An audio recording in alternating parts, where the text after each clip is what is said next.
बज चुकी है चुनावी रणभेरी, अब होने वाला है शंखनाद। बिछ रही है चुनावी बिसात, किस करवट बैठेगा सियासत का ऊंट। नेता नहीं जनता तय करेगी किसकी बनाएगी अपनी सरकार। चुनाव से पहले चुनाव की बात। आई विटनेस न्यूज पर आज देखिए, चला गया चुनाव प्रचार में इलायची बांटने वाला। 28 चुनाव लड़ने का रिकॉर्ड सुरेश सारस्वत के नाम।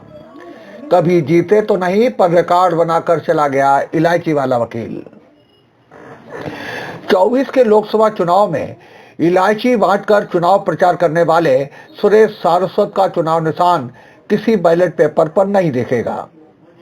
अपने अजब गजब चुनाव प्रचार से पूरे सूबे में चर्चित इलायची वाले वकील सुरेश सारस्वत अब इस दुनिया में नहीं रहे। लंबी बीमारी के चलते उनका निधन हो गया। पेशे से वकील सुरेश सारस्वत की राम जोहार इलायची के साथ होती थी। महंगाई के बावजूद उन्होंने इलायची देकर सत्कार करना बंद नहीं किया। उन्होंने निर्दलीय चुनाव लड़ने का रिकॉर्ड बनाया। क्योंकि राजनीति का वो दौर याद करिए जब दिग्गजों के बीच में चुनावी समर सजता था और उसमें एक शख्स जो साइकिल पर इलायची लेकर के निकलता था, और बच्चे हों चाहे बुजुर्ग चाहे महिलाएं, सब में अपने उस नाम से लोकप्रिय होते चले गए। हम सबके आदरणीय ताऊजी इलायची वाला। एक इलायची देकर के वोट मांगने का वो दौर याद करिए। आज के इस राजनीतिक माहौल में शायद उस दौर को याद करके हम ये याद कर सकते हैं तब की राजनीति कैसी हुआ करती होगी। एक बार तो राष्ट्रपति चुनाव के लिए नामांकन करने पहुंच गए, पर कोई उनका प्रस्तावक बनने को तैयार नहीं हुआ, इसलिए उनकी ये तमन्ना पूरी नहीं हुई। सलमान खुर्शीद, ब्रह्मदत्त द्विवेदी, अनवर खां, खुर्शीद आलम खां ही नहीं, वो कन्नौज से अखिलेश यादव के खिलाफ भी चुनाव लड़े। उन्होंने अपने एक साक्षात्कार में बताया था कि वो पहला चुनाव 1991 में लड़े थे।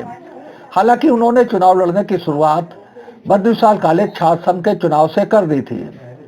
चुनाव में प्रचार का उनका ढंग अजूबा था।